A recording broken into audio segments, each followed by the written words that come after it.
In the heart of Abuja, where power and wealth collide, there lived 3 young women whom were considered Abuja big girls: Temi, Sade, and Lola. They had been friends from childhood, and they were not just any girls. They were the daughters of the Abuja big men, the Abuja machine. Temi's father is extremely rich, but his wealth came from dirty money. He is the unseen boss of the tout, though he stays in the shadow. Meanwhile, his boys constantly fund money into his account. Sade was the only child of a construction magnate who built half of the new government estate in Katampe and Jabi. Lola's mother ran a string of shady businesses, one which included a bureau de change, and was secretly married to a multi-millionaire retired DSS. They lived in big mansions in Maitama and Asokoro. They cruised through the city in tinted G-Wagons and Bentley, wearing designers' clothes straight from Paris and Milan. Every weekend, they sat at the VIP sections of the big clubs in Abuja, where senators, business moguls, executives had to compete for their attention. They were known as the lavish rich kids. They were famous online too. Their Instagram pages had over 200,000 followers and had the Instagram verification tick. They didn't even post their own pictures. They hired professional teams to manage their fame. Life was incredibly easy for them. Rich men sent them huge amounts of money just to get a good morning text back. They could walk into the most expensive spas and restaurants without even needing a reservation, partying crowd like the rest sees. But despite having everything, the money, the cars, and the attention, something still felt wrong. They weren't happy. They were bored. Actually, it was worse than boredom. Deep inside, they felt completely empty. The girls realized the painful truth. No matter how much money a man spent on them, he would eventually wake up. There was a moment when he remembered his life, his wife, his children, his political career, or his savings. To Temi, Sade, and Lola, this felt like rejection and they hated it. They did not just want money. They had wanted total obsession and control. They wanted a man to forget everything else until he has spent his last money on them.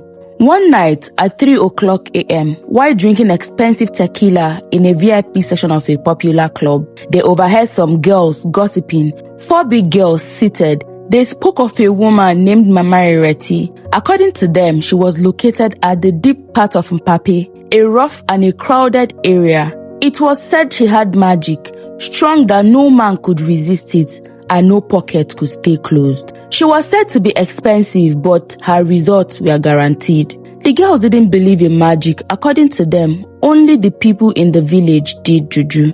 After some days, they were restless. They thought about the whole conversation in the club. They thought about the kind of life they wanted. They decided to journey to Mpape to see for themselves. They embraced the journey to Mama Ireti's place. They went because they were arrogant, bored, and of course curious. They drove in Sade's black G-Wagon. The ride changed from smooth paved road of the city to the bumpy, dirty, untarred road. They parked their car far away so no one could see them. They walked through the dark road, using their phone torch as a means to seeing their path. The air smelled of wet dirt, burnt oil, and fried plantain. When they arrived, they were shocked. They had expected a hut, but what they found was rather surprising. It was a large, clean, and freshly painted building. It looked wealthy, not poor. However, the inside was strange.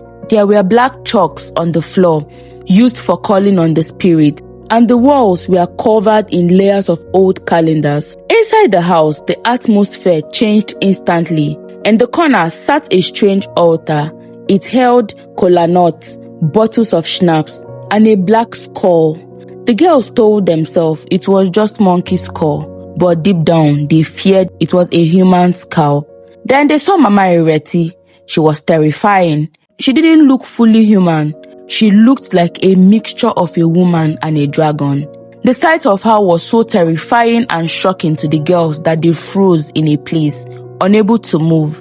Despite the fear, Shola, the boldest one among them, stepped forward. "She won't hurt us," she whispered to the others.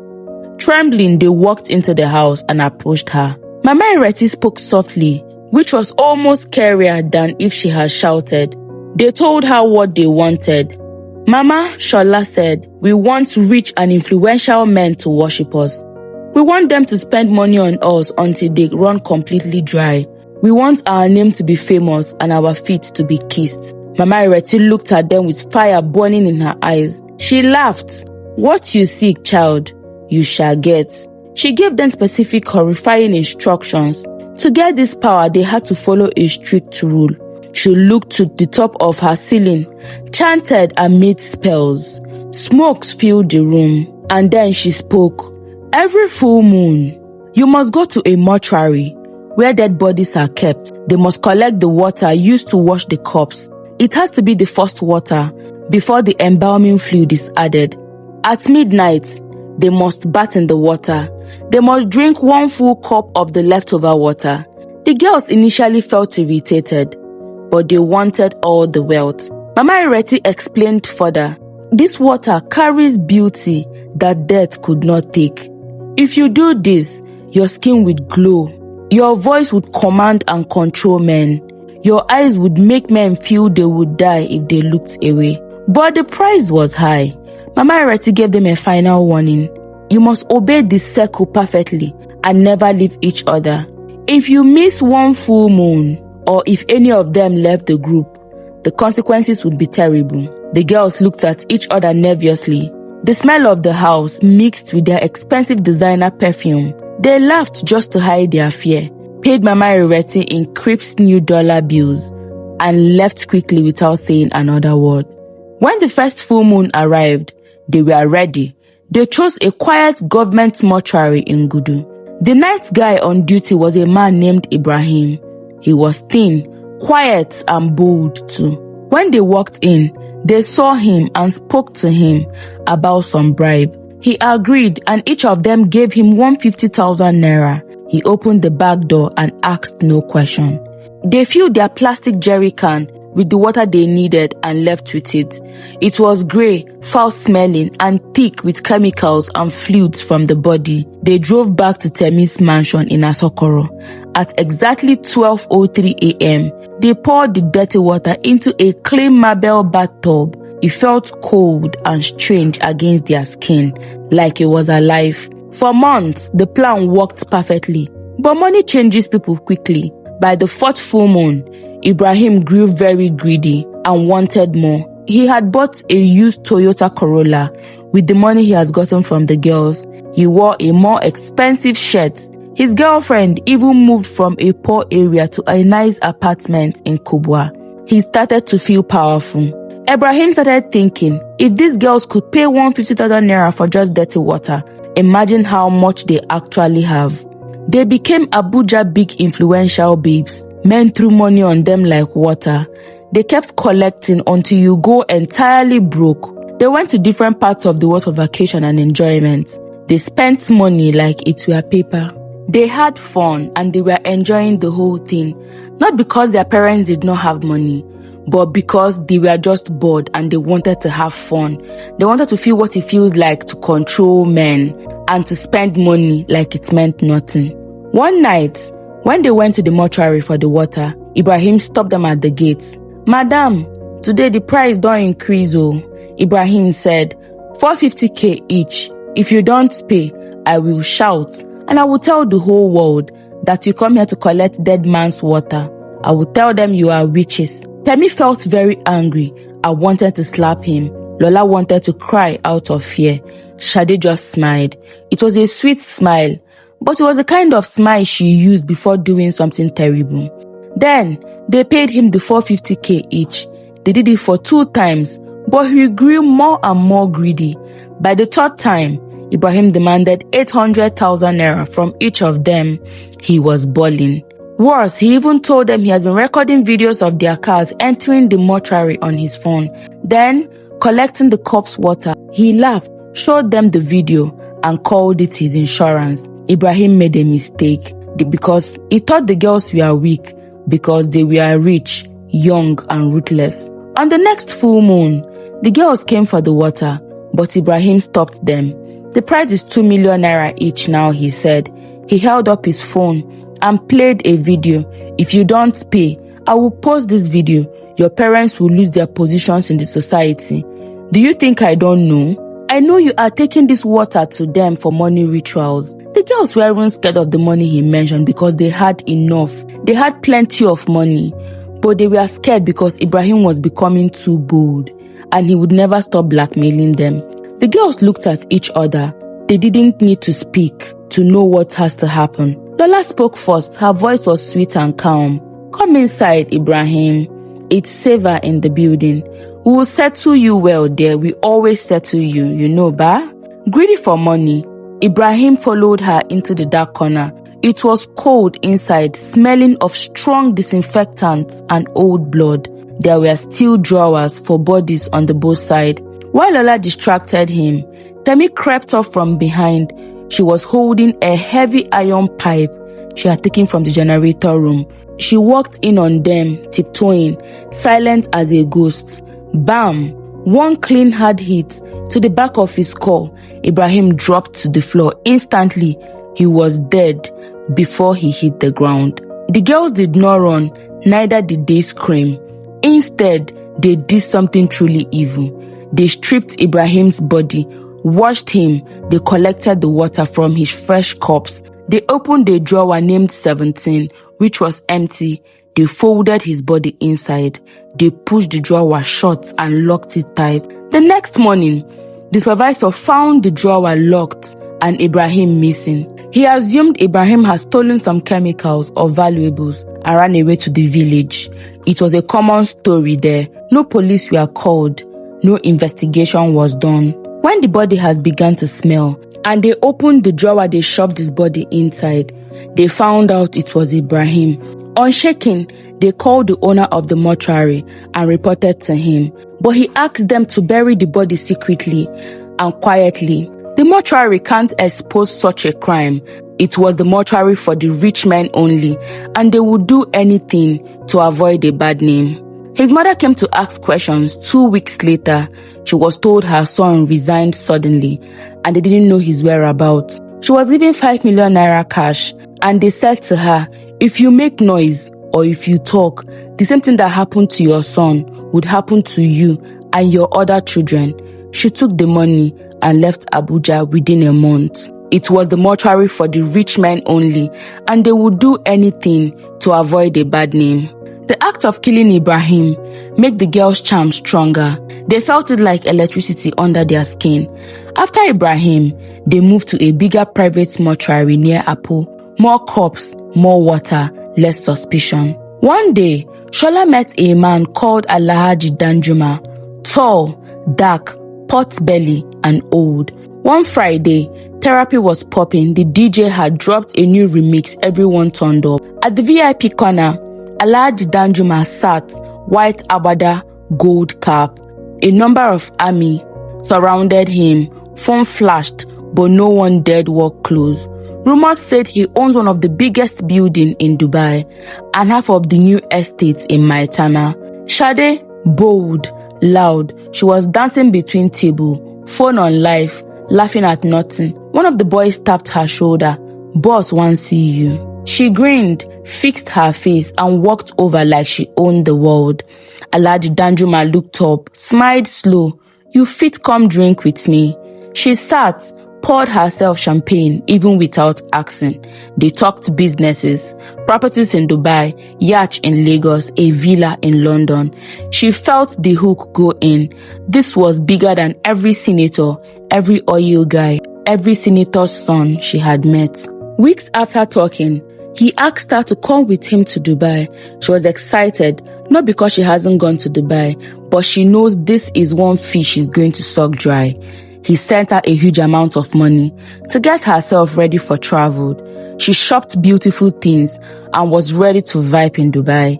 They took a private jet to Dubai and she had a lot of fun, lots of images and videos to be posted. After 1 week, they got back. She arrived into the country in private jet too and was dropped by her place in his Prado Jeep by his driver. The next day, a 250 million naira alert landed into her phone. And the third day, a key to a flat in Asokoro. By the end of the week, she was wearing gold chain he had picked out. She came into Temi's house, dragging her Louis Vuitton suitcase, smiling weakly, saying she was just tired from the flight. She even posted on her IG story, her feet in the white sand, captioned blessed. But then, eventually, the lower part of her tummy was hurting, like someone who had eaten too much or was waiting for a mild cramps to pass. By evening, she was already holding her tummy, saying it felt full, like something is inside. She didn't complain loudly at first. She thought it was just stomach ache. She just kept drinking water, bottles after bottles, as if she was trying to flush something out. By midnight, Shade could no longer pretend. It was just an indigestion, she cried. She crawled on to the white Italian sofa in Temi's living room. News dropped up, breathing in short, sharp bursts. Sweating beaded on her forehead, even though the AC was blasting at 60 degrees. Lola knelt beside her, pressing a cold towel to her neck and her tummy. "Shade, talk to me. Wetin dey happen?" Shade's eyes were wide. "Still, e dey move," she whispered. "Inside, like small hand, they pushed from inside my belly." Before she could finish her sentence, she gave up. Temi shouted and then called for help. She was put into the car and rushed to the hospital. But on arrival, she was declared dead. Parents did lots of autopsy, but nothing was found. No one traced it to Danjuma. Temi and Lola grew tensed and cold. After Shola's burial, they started having terrible dreams. Temi and Lola saw the same dream at the same time. Immediately they woke up, they called each other and narrated their dream. After, Temi and Lola ran back to Mama Ireti, trembling and begging for a way out. The old woman stared at them with those bottomless eyes and spoke quietly. "The thing inside you is already too big to remove. But there is one last door." She leaned forward. "Find a madman, one touched by Isu himself, one who sleeps in the open gutter, one whose mind is completely shattered. Lie with him under the full moon. Do not bath him or clean him up. Let him take you both at the same time, in the same place, while the moon watches. His madness will confuse the spirit. It will jump out of you and into him instead. Then you would walk away clean." Temi laughed. Lola just shook her head slowly. "Sleep with a dirty madman? In the gutter? Never. Ew," she said. Mama Ireti looked at them like someone who has seen the end of credit. "Then carry your load till it finishes you," she said, "and please leave my compound." They left her compound, cursing her name, swearing they would rather die proud than stoop that low. The next full moon came 11 days later. That night, they did not do what Mama Ireti had asked them to do. They believed that God would save them from the blues even without praying. Temi felt something inside her, turning her violently, not fluttering anymore, but punching like it wanted to come out through her ribs. She screamed into the pillow so the estate security wouldn't hear. Lola feared worse. She woke up at 2 a.m., choking on her own tongue, which had swollen so thick she couldn't close her mouth. Blood tricked from her ears. She tried to call Temi, but only managed a wet, gargling sound. By 3:47 a.m., Temi's tummy was swollen like a pregnant woman. Temi was already dead, eyes wide open, mouth frozen, silent scream, hands trying to hold her swollen abdomen. Lola lasted longer, almost till dawn. She was taken to the hospital, but didn't survive it. The next morning, both mansions were quiet. No Instagram stories, no WhatsApp statuses, no good morning text collecting 5 figures alert. Just the story of 2 Abuja big girls that died the same day. Terrible news was flying on the internet, but their fathers made a phone call, a quiet phone call to bloggers and every other newspaper that carried their blogs, threatening to sue them if they kept posting. All stories, all messages, all blogs about the girls were dropped. On the same full moon night, deep in Mpape, Mama Ireti sat alone in her compound, looking up the sky as new girls came into her compound, asking for powers to emerge as Abuja big girls. Thank you for watching. Catch you in my next story. Please like, subscribe, comment, and share. Thank you.